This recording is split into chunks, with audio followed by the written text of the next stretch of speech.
శ్రీమాత్రే నమః. బ్రహ్మవాక్కు YouTube channel ప్రేక్షకులకు స్వాగతం. ఏనుగు పోతుంటే ఎన్ని కుక్కలు మురగవంటారు.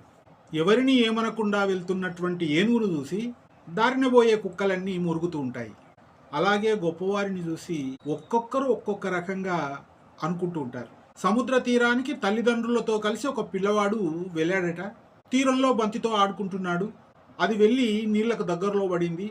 అంతలోనే పెద్ద కెరటం వచ్చి ఆ బంతిని లాక్కెళ్ళిపోయింది. ఆ పిల్లవాడు బాధపడుతూ అక్కడే ఉన్న ఇసుకలో సముద్రము దొంగ అని రాశాడట. చేపల వేటకై వెళ్ళినటువంటి జాలర్లకు ఆ రోజు చాలా చేపలు దొరికాయి. తీరానికి రాగానే వాళ్ళు ఆ ఇసుకలో సముద్రుడు గొప్ప దాత అని రాశారట. ఒక ముసలావిడ తీరంలో కూర్చొని ఏడుస్తూ చేపల వేటకై వెళ్ళినటువంటి కొడుకు సముద్రంలో మునిగి చనిపోయాడు. కొడుకును కోల్పోయిన తల్లి మనసు కాబట్టి ఇసుకలో సముద్రుడు హంతకుడు అని రాసిందట.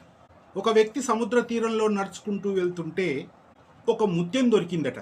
ఆనందంతో ఆ ఇసుకలో సముద్రుడు గొప్ప దానగుణం గలవాడని రాశాడట. ఈ విధంగా ఒక్కొక్కరు సముద్రం పైన తమ అభిప్రాయాలను ఇసుకలో రాశారు.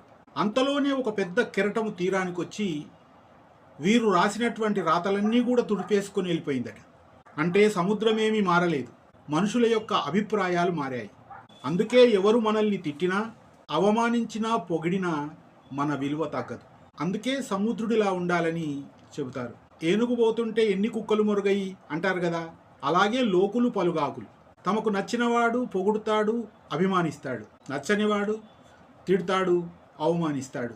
అయినా ఆ మనిషి యొక్క విలువ మాత్రం ఎప్పుడు మారదు. పరిస్థితులను బట్టి ఎదుటి మనుషులలో మార్పు వస్తుంది. ఈరోజు నిన్ను పొగుడుతారు, రేపు తిడతారు. లోకం మాట్లాడడం మానదు.